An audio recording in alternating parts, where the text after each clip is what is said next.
Welcome. This is the monthly webinar for the TRS program. Today we're going to look at driver development, how the new medical requirements and the merging of the CDL and medical, some discussion about the new cross-border program and Mexican drivers in the U.S. and new requirements for CDL holders. This is Tommy Ruke, and I appreciate you all attending. This PowerPoint will be available Monday on our website, and on the page you'll see our website address. If you have any questions, on the bottom right-hand side where it says chat, you can type in the questions, and we will attempt to answer those questions as we go forward. If we have time, if they're lengthy, you think about one afterwards, please take advantage of our Ask Tommy program on our website to email the questions to us. We will respond to you with those answers and then share those answers with everybody. I hope you all have looked at the new blogs that we have posted this week concerning the new bonding and all that. As we go forward now, I want to introduce you to our presenter, Dale Reagan. He and I just talked a few minutes about how long we have been doing this stuff together, and it's been over 20 years. Dale has been the resident expert in the areas of MVRs and drivers qualifications.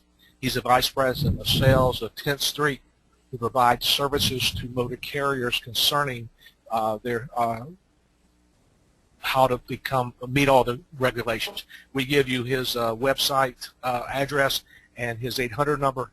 He welcomes calls from you all if you have any specific question, or if you have some of your motor carriers who might find his services useful to them. Dale, I'll turn it over to you now, buddy.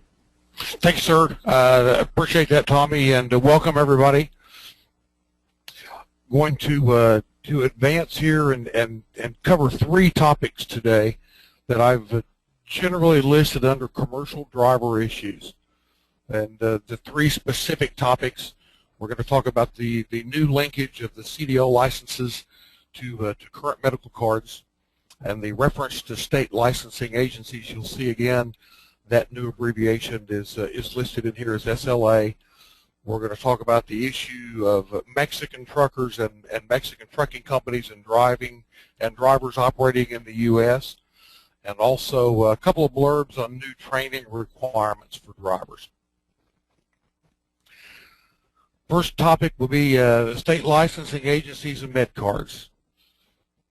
The new medical requirements, this is not new, but the new aspect of this is that the DOT physical is tied to the CDL license status. All CDL drivers have to have a new physical every 2 years. Beginning January 30th, the CDL license holders have to provide that information, i.e. that valid med card, to the SDLA or the state driver's license agency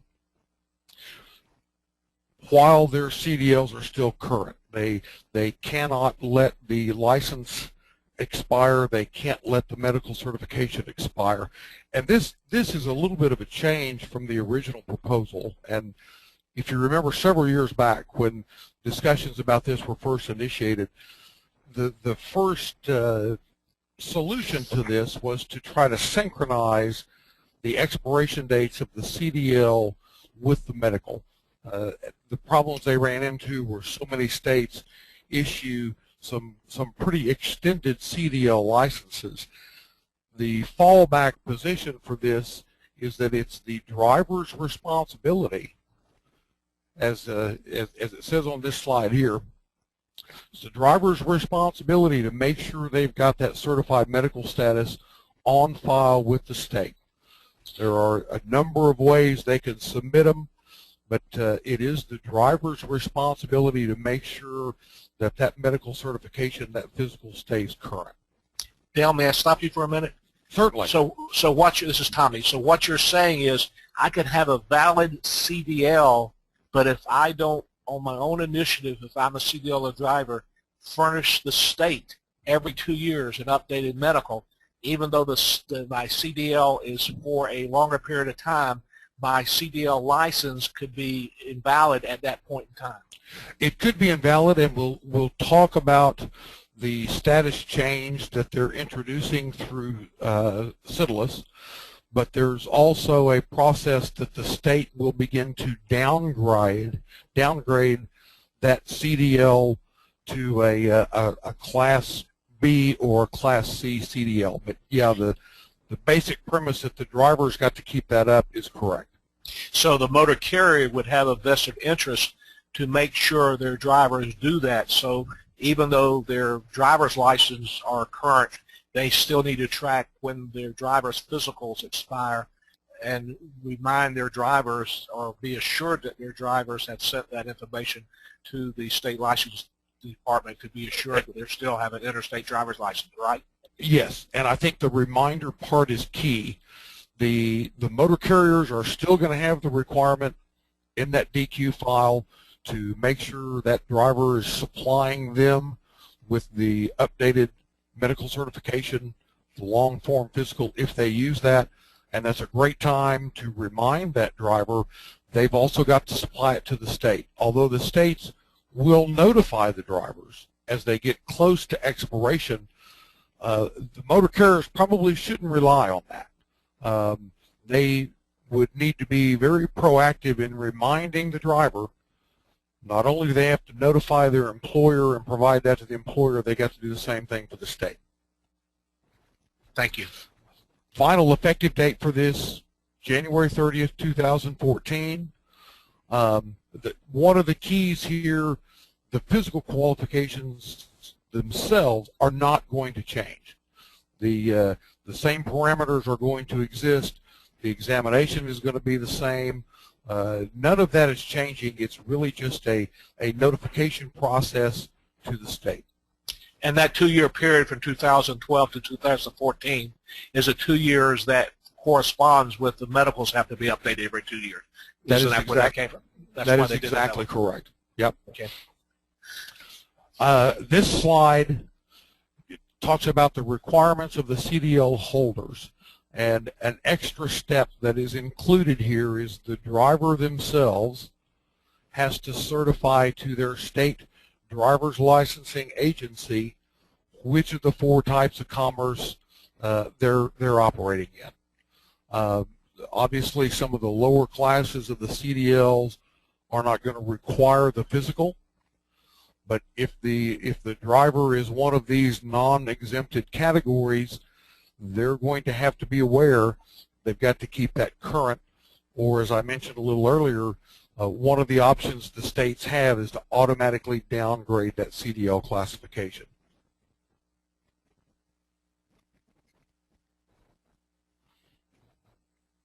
And there we go. The requirements of the states, I think I missed a slide. Let me back up just a second. This chart is available as a determination matrix, so that a motor carrier can pretty easily determine whether or not that driver is exempted. And probably one of the keys to anyone dealing with these motor carriers is to remind them that this determination is not based on what that driver may typically do, but what he may ever do. In the case of a driver that may spend most of their time in a lighter weight vehicle doing intrastate work, that Class B would work if that's all they're ever going to do.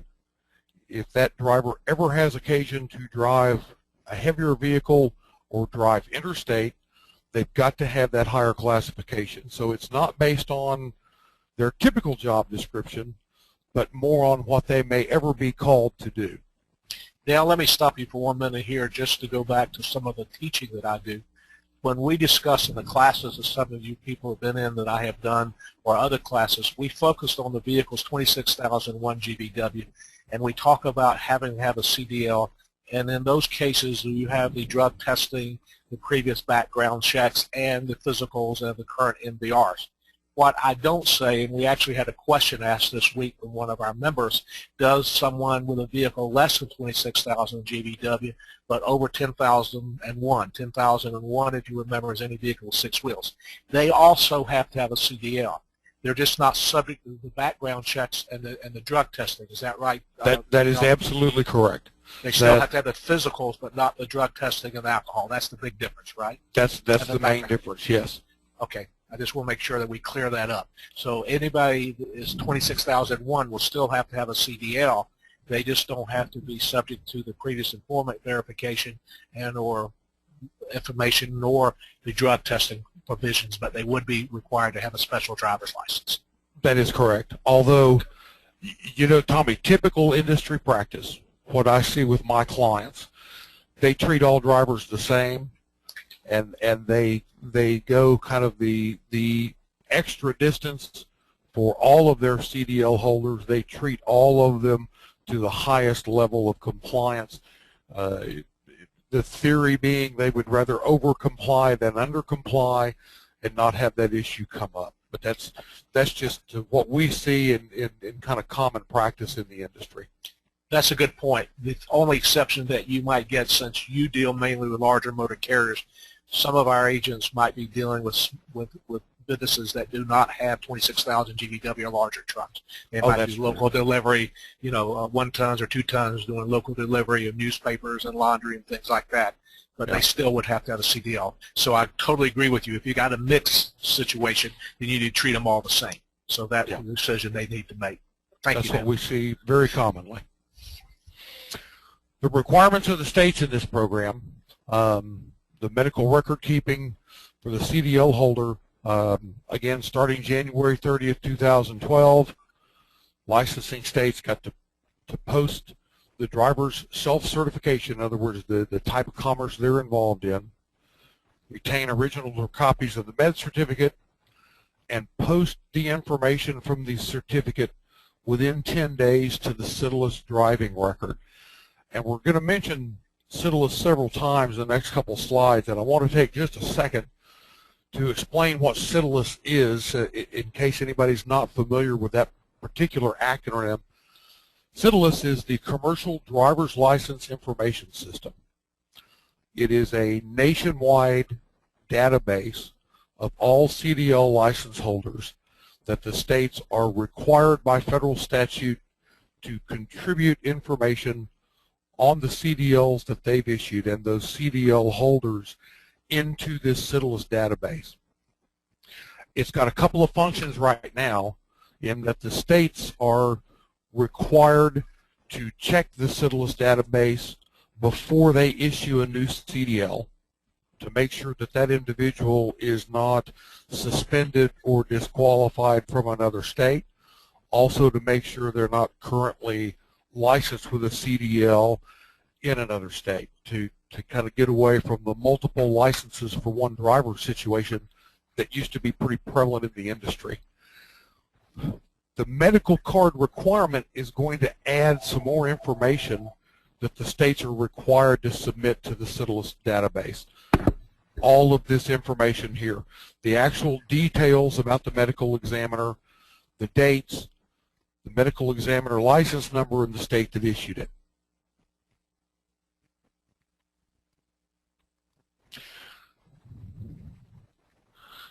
Starting the 12th, the state has got to notify, in case that medical certificate doesn't come in before the expiration date, that the certification of that driver is currently not certified.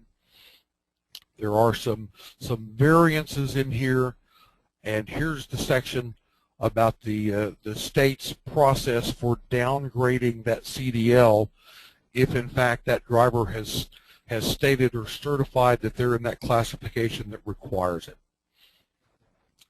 Another deadline, beginning January 30th, the states are responsible for ensuring the medical variance contact information is always up to date.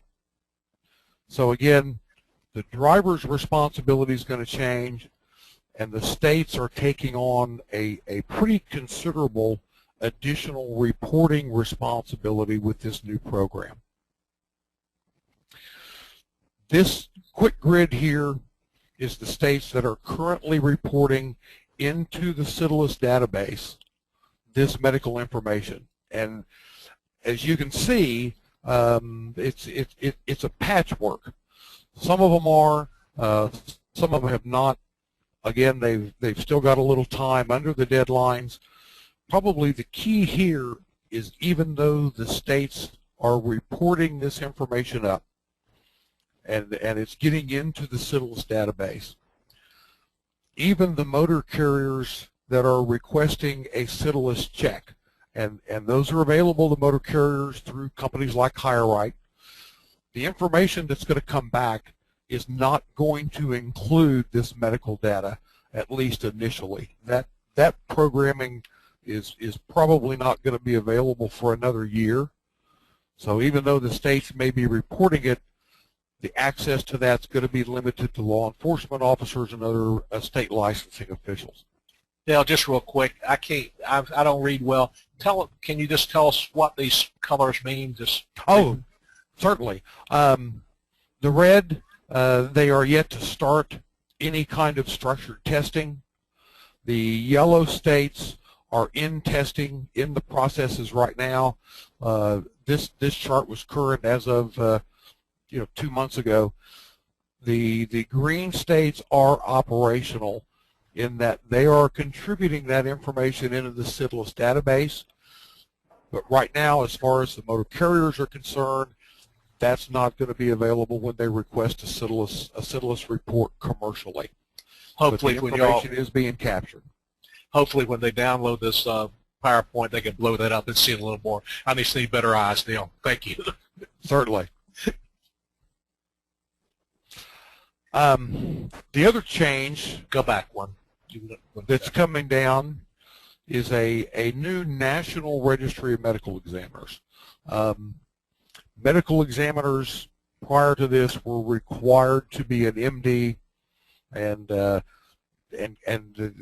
physical itself was just an extension of what a lot of what we used to refer to as OCMED clinics, occupational medical clinics, would perform the physicals as part of the collection for the drug testing, as part of occupational medicine practices.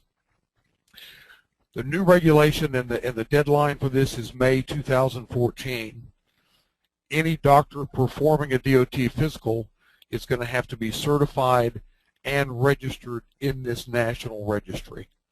The regulation citation is right here. And will that require a test, by the way? Will that require a test? It does require a test and documentation of their experience. And the understanding that we have is the test is going to be very, very specific to DOT requirements and DOT regs. And there are a number of companies offering pre-test training to help these guys pass this certification requirement. You mentioned a doctor. I thought a nurse practitioner and a chiropractor all could do these too. Is that not true, or is that true? In some instances, I understand, and in some states, chiropractors can do those. Okay. It may vary state to state as far as what the state considers to be a licensed medical professional. Okay, and then they would have to take the test and show the credentials and they be listed on this registry. That's right, be certified and listed on the registry. Anecdotally, what we're hearing is that many of these clinics that have been performing DOT physicals are not pursuing the program and don't have any plans to get certified. The impact from that, obviously, if there's fewer providers, the cost is probably going to go up. And for trucking companies that are located in rural areas, they may have an even more difficult time finding a certified practitioner to do their physicals. So the kind of the heads up to go to the motor carriers for our attendees here is that a year from now, their access to getting a DOT physical from a DOT certified and registered examiner may be a little more difficult, and it would be, I think, very prudent for them to contact their providers and see if they have plans to follow through with the certification and registry process. Because if they don't, yeah. You remember in the past when I talk about you can get anything done that you want to yourself in a truck stop. I have seen I have seen that there's some of these people at truck stops that will do this. Is it not? Have you seen that? Yes. That will do this, and that's the kind of thing they're trying to avoid, to make sure that there's a certain level. Plus, they're trying to avoid having a trucking company control their medical provider just to favor the trucking company. Is that not the reason they're doing this? That's absolutely correct. And you know, the other issue that came up that a lot of trucking companies had struggled with were drivers going to their family physician, right, yeah, and getting their physical there, where they've got an opportunity to plead their case, and maybe this guy's been a patient there for many years, and that family doctor, that general practitioner, may be reluctant to put anything on there that is going to cost a patient their occupation. Or might not even know what a DOT physical, the purpose of it is, which is totally different than what would be the purpose of the most physicals. And that's exactly correct. And may leave out some pretty key fields in there that the motor carrier has got to have completed for that to be a compliant DOT physical.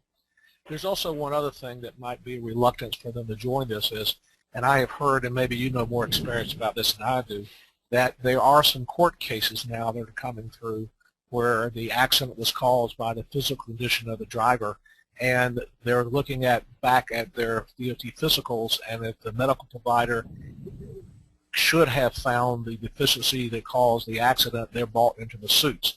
And now that I'm going to be on this National Registry and have to pass a test, that standard's even going to go up a little higher, is it not, Dale? Absolutely. It absolutely will. And I think the liability concerns may be one of the reasons that some of these clinics and some of these practitioners that have been doing it are going to opt out of staying with that program. For you people who are in the wholesale business, maybe you'll start a program providing medical malpractice for these DOT physicals. Go ahead, Dale.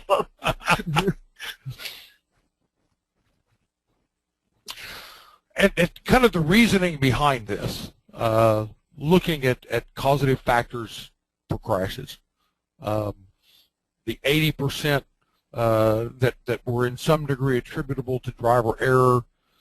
Statistically, 12% of those were cases where, for whatever reason, this driver had a medical problem that directly contributed to that.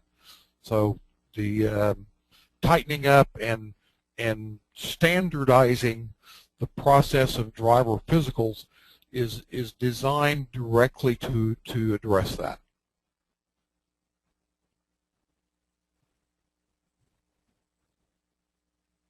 To recap this section, this change is in the process of implementation. Deadline of January 30th, 2014. Responsibilities of the CDL holder: they've got to provide their state driver's license agency with the physical. If they do not, if that physical lapses, even if the CDL is not expired, they're going to get a non-qualified classification, and the states will begin to downgrade their CDL. And the new registration for medical examiners, deadline of May 21st, 2014. I know we've mentioned this a couple of times. I'll mention it again. This does not remove the requirement to the motor carrier to have a copy of that medical card, a current medical card, on file in their driver qualification files. Even though the state's going to have a copy, even though that information is going to be input into CDLs, at this point, the motor carrier is still going to be required to have their copy, or that copy of the original, inside their files. It is not alleviating that regulatory requirement to have that as part of their driver qualification file. Because that question has come up, Can't we assume that because this guy is current, valid, and certified, can't we assume that his physical is valid? That's a logical assumption. Go ahead, Tommy.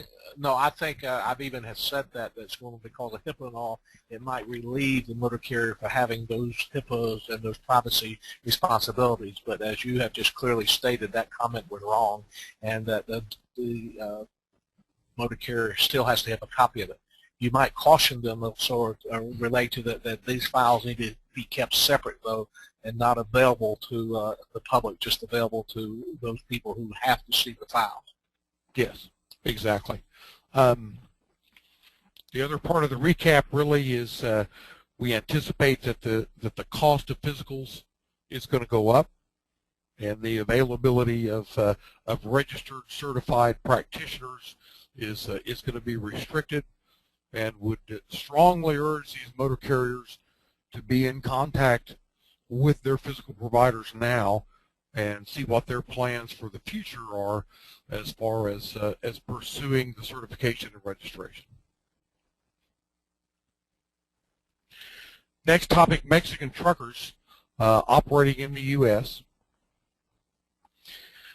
This is a long, tortured story. In 1995, the original NAFTA agreement promised access to Mexican domiciled truckers. And when I say Mexican truckers, what I'm referring to are Mexican trucking companies, Mexican domiciled trucking companies, using Mexican nationals as their drivers. They were promised access to everywhere in the U.S. by the year 2000. When NAFTA was signed, the Canadian truckers got immediate, unlimited access to U.S. highways. But as everybody probably knows, in the 14 years after the original signing, the Mexican trucks were limited to a buffer zone, which was immediately adjacent to the U.S.-Mexican border. 2009, under some pressure from OOIDA and the Teamsters, President Obama defunded the program to expand Mexican access to all U.S. highways. And in retaliation, the Mexican government enacted $2.4 billion in tariffs on U.S. goods coming into Mexico. So with that motivation, in 2010, the project was refunded. Looking at the final date, and actually just a few days ago, the final appeal by the OOIDA and the Teamsters Union in the Washington, D.C. Court of Appeals was heard just a few days ago, and that appeal failed.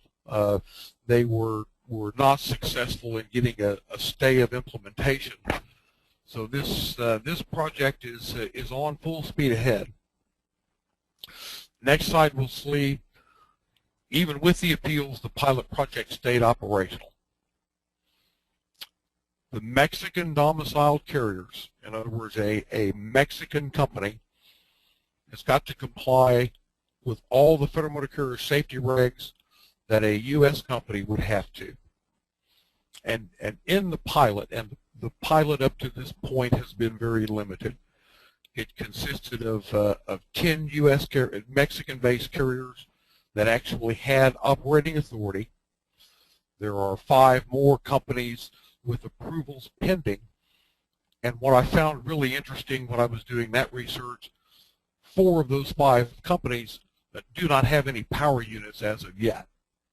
And what that tells me that these are not existing Mexican companies that are applying. These are actually new business entities that are getting this authority and looking toward this or projecting this as being a very major part of their business.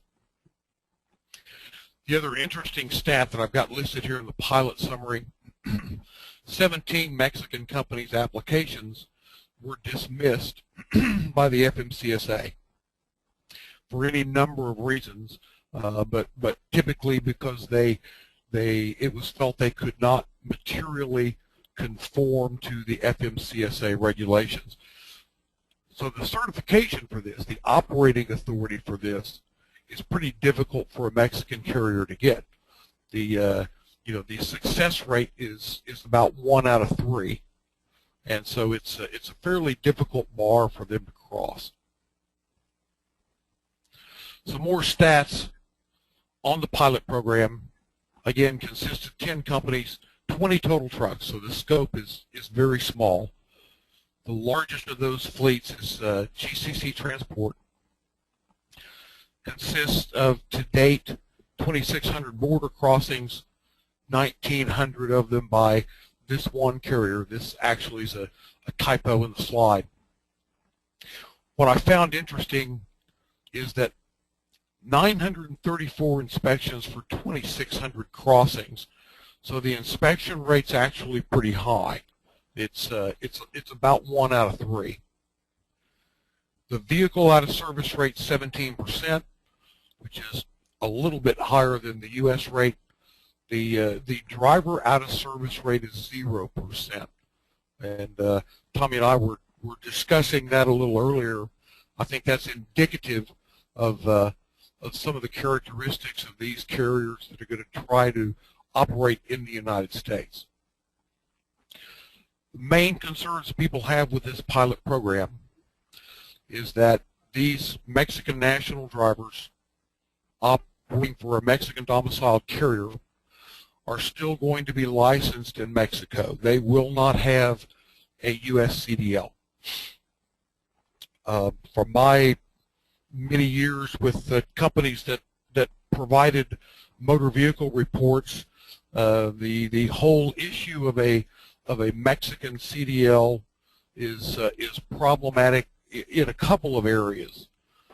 From a technology standpoint, the Mexican provinces may be 20 or as much as 25 years behind the U.S. as far as the technology they're able to employ to tabulate and assign the violation information. The other large concern is that a Mexican violation record probably is not the same as what we would consider a U.S. violation record, for the simple fact that in Mexico, at the time of violation or maybe on the scene of the accident, there are occasionally negotiations between the involved parties that have a direct impact on the reporting of that violation or the reporting of that accident.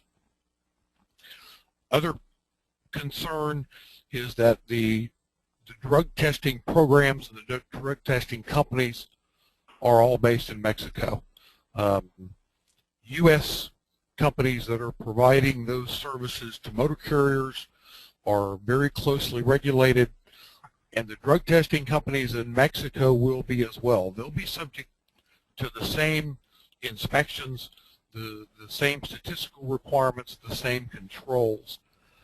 But whereas the American companies are operating under the potential threat of the PI, or the public interest exclusion, which is in worst case scenarios for egregious violations, the FMCSA can literally exclude those testing companies from operating in the U.S.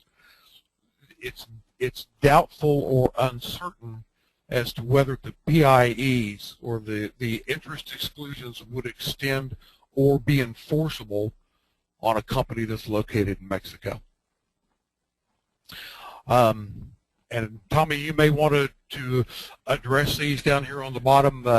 We believe, and certainly statistically it seems to demonstrate, that the Mexican motor carriers are selecting qualified drivers. They are sending their best guys north of the border. The point I'm making here is some of the people we're listening to might be involved in providing insurance to the Mexican domiciled truckers. As few as they are, there are not that many out there now, but they have to seek U.S. coverage because the Mexican policy they write is not effective in the U.S. So they would still have to have a U.S. domiciled insurance carrier to make the 91X filings and the proper MCS 90s In this case, the driver would have to have MCS 90 with them because we could not go to their office to inspect.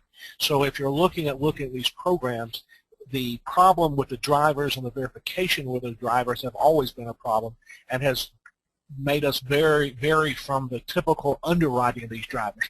But what I have found, and Dale, you can put your 2 cents in if you would, please, the Mexican trucking companies are well-run companies in most cases. If they're going to send a truck to the U.S., you got to remember they cannot pick up between points in the U.S. They can only unload and pick up a load and take it back down to Mexico and vice versa. They're going to send their very best drivers up here to do this.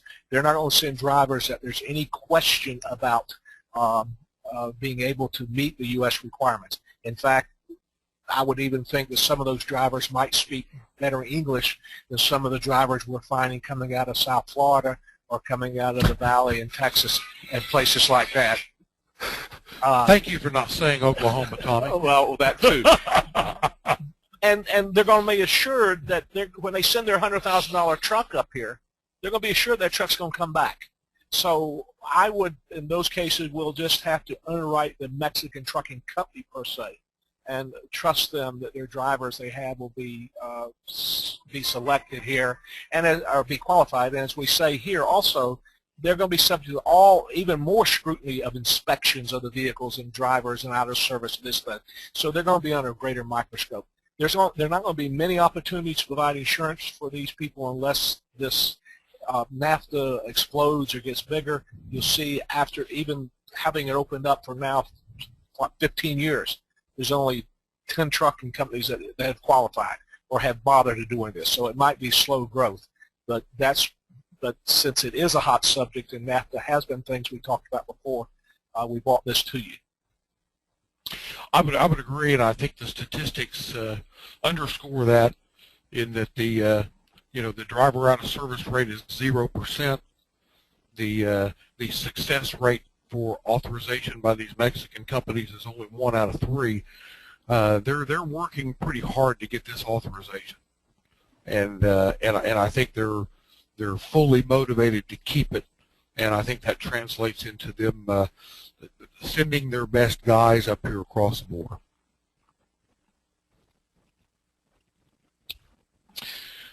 Mexican drivers in the U.S., and I want to differentiate. We've talked about Mexican nationals and Mexican domiciled carriers. Specifically, what we're talking about now are Mexican drivers who are in the United States on a work visa, a green card. They may be a Mexican national, but they're working for maybe a U.S. carrier, maybe a U.S.-based carrier owned by Mexicans. But those Mexican nationals that are able to work legally in the U.S. have to obtain a U.S. CDL in the state they're based in. That license, that CDL, that MVR is going to be exactly the same as if that were an American national with their home state license. They're going to be subject to the same drug testing regulations, the same testing requirements. The only difference here, and there's a significant difference, is that these may be Mexican nationals or would be Mexican nationals legally working in the United States, again on a green card or a permit, but they're going to have a U.S. issued or a U.S. state issued CDL license. One possible problem may be if this license, if their CDL is pretty recent, it is almost a certainty that any violations they had received when they were licensed in Mexico will not show up on this U.S. CDL. The ability for the U.S. states to source that violation information and transcribe it and add it into the MVR is very, very difficult.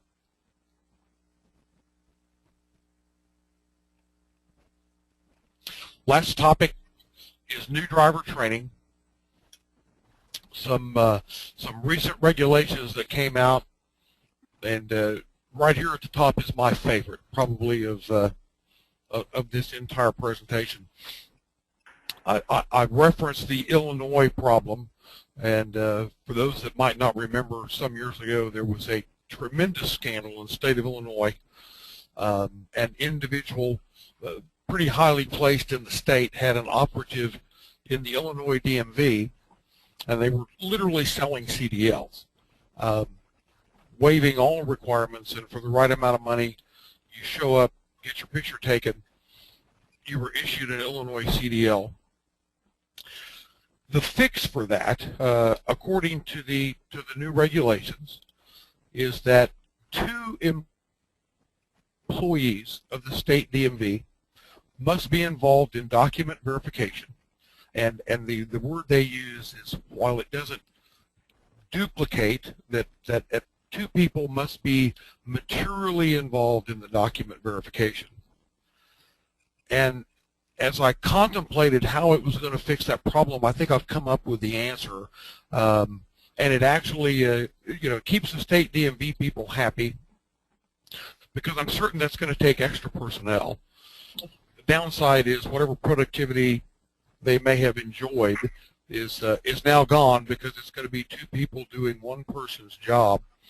And as I was struggling to understand how it might stop that illegal CDL problem, I think that the fix here is that instead of being able to get these licenses by paying off one state employee, you're now going to have to pay off at least 2. So the cost of getting your black market or bootleg CDL is going to double, and I guess hopefully it's going to price so many people out of the market that it will eliminate or at least reduce the problem down. But the new regs on the state side, at least 2 DMV employees have got to be involved in the document verification. The next item, training schools will be prohibited from administering skill tests to the driver students.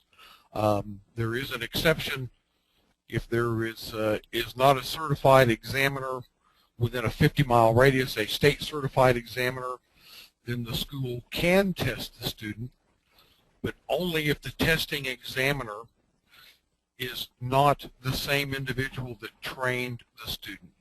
So the student can't go through a couple of weeks of training with a trainer and have them be the examiner or the evaluator on their skills test. It's got to be different personnel within the training schools. Dale, you might stop for a minute, because some people might not be aware of this. That's one of the requirements of the CDL. They must show a proficiency in driving the type of vehicle they are seeking a CDL for. Early on, they grandfathered people in who had a history of driving those vehicles, and then the actual skills tests were not administered by the Department of Motor Vehicles or the examiners. But that now, since we're bringing younger and newer people in it, those skill tests become a part of this process, do they not? That's exactly right. They are part and parcel of the qualification process. So everybody is getting tested. As you said, the grandfathering, probably by 1990 or 91, most of the pre-existing licensed guys were grandfathered in. So for quite a few years, this testing process has been a required part of the licensing. And this requires them to drive the truck in the presence of an examiner, Yes. backing, pulling, and this kind of stuff. Okay. Right. There's a prescribed set of situations that they've got to demonstrate skill and proficiency in, yes. Thank you. There's a new bonding requirement for third-party testers that do the examination. They've got to have a bond for the amount required to retest the students.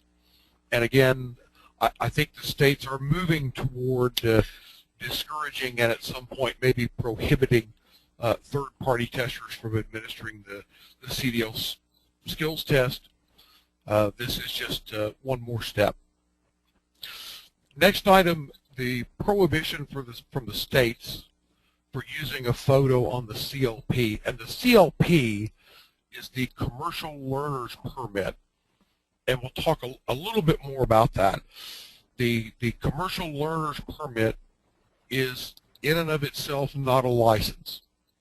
And the reasoning for this prohibition against using a photo on the CLP, it is designed to be a supplemental document for an existing license. For this 18-year-old, 19-year-old, 20-year-old, that is a commercial learner permitted driver, they will still retain their existing license. They may not have the CDL yet. They may still have an operator's license. And this commercial learner's permit is considered a supplemental document.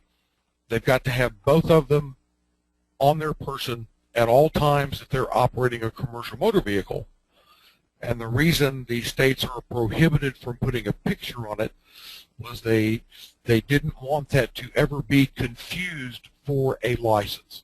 It is exactly a supplemental document that's got to be in the possession of that student or that learner anytime they're operating a commercial motor vehicle, in addition to their existing license. The other element that was recommended and reduced, there was a request to require annual background checks for skills test examiner. That was disallowed, and it is reduced to only one time at the time they're hired.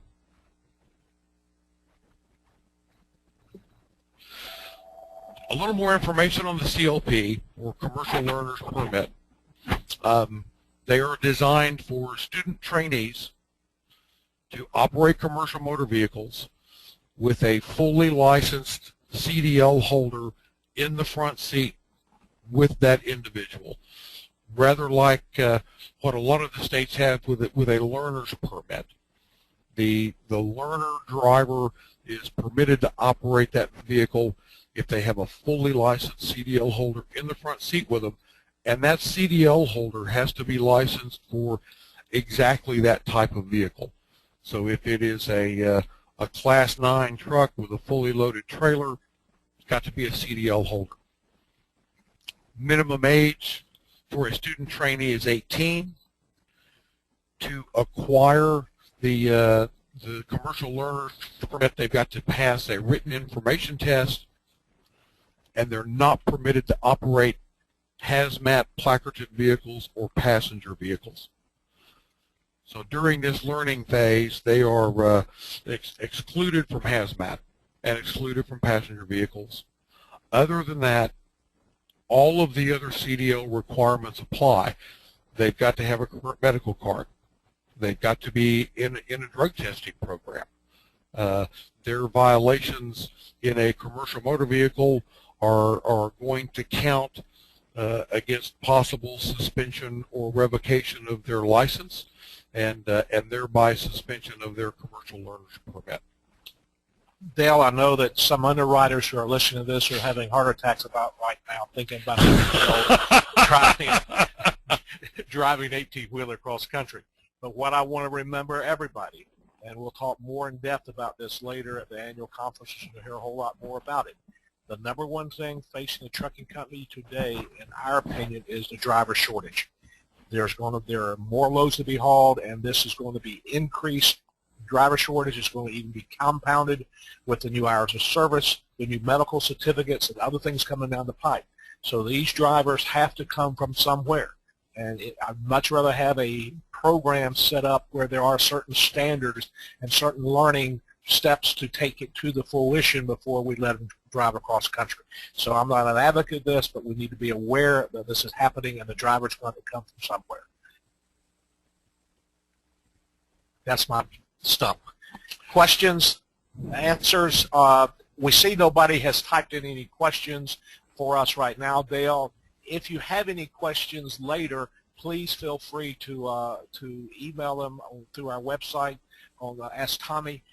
Dale has been a very strong advocate of this, and some of you have even asked me a couple of questions before that I did not know the answer through this mechanism, and so we asked Dale to answer them. He's returned answers. So the point I'm making here, all the answers you're getting from Ask Tommy is not coming from Tommy. One other thing Go beyond it. Thank you, Dale. One other thing on the end. For you who might be aware, our first annual conference and the publicity of this conference is going out next week is October 22nd and 23rd in Orlando. Dale is going to give a section of that, the 12 hours of training for us in Orlando, and he's going to be a part of that program. And you'll not only get a chance to meet him, but we'll go in depth. And in that program, we're going to add the PSP and a few other things that we did not have time to talk about within this webinar. We are going to do another webinar. I put a new one on the schedule. It's just announced next Tuesday at 4 o'clock concerning CSA and SAFER. I've had a lot of questions about how to navigate that. We're finding a lot of people who have joined our program don't have the in-depth that some other people have concerning what is available on the federal website. So we're going to add that training program. It's going to take about an hour next Tuesday on May the 14th. Our next regular scheduled truck stop, again, the second Thursday of every month at 2 o'clock, which will be June the 13th. We have the ISO CargoNet person going to be involved in that. Rich Bram is going to be in charge of that program, and we'll talk about other cargo forms. One other thing that you might want to look forward to, we're going to start our CE training starting the first hour of the 4-hour program for CE starting July the 2nd, again at 2 o'clock. That's going to, the CE training is going to be done the first and the third Tuesdays of every month. These webinars are open to members of the Motor Carriers Insurance Education Foundation and TSR members only. We hope that we found this beneficial, or you have found this beneficial. If you have not joined and are here just on a look-see or a test drive, we hope you find this beneficial to you. Again, if you have any questions that you want answered for Dale or any other concerns, please send those in through our website. We are putting out a couple of blogs out this week that you might find interesting. And share it with your people. One of the things that we're finding as we grow this program is to dispense this information to other people in your offices. So please share this with everybody, and remind you again that this whole program will be available for you to download and look at through our website. We thank you very much. Dale, again, thank you for your time, buddy. I hope everything's well with you, and we look forward to seeing you in October in Orlando, if not before. We're over and out.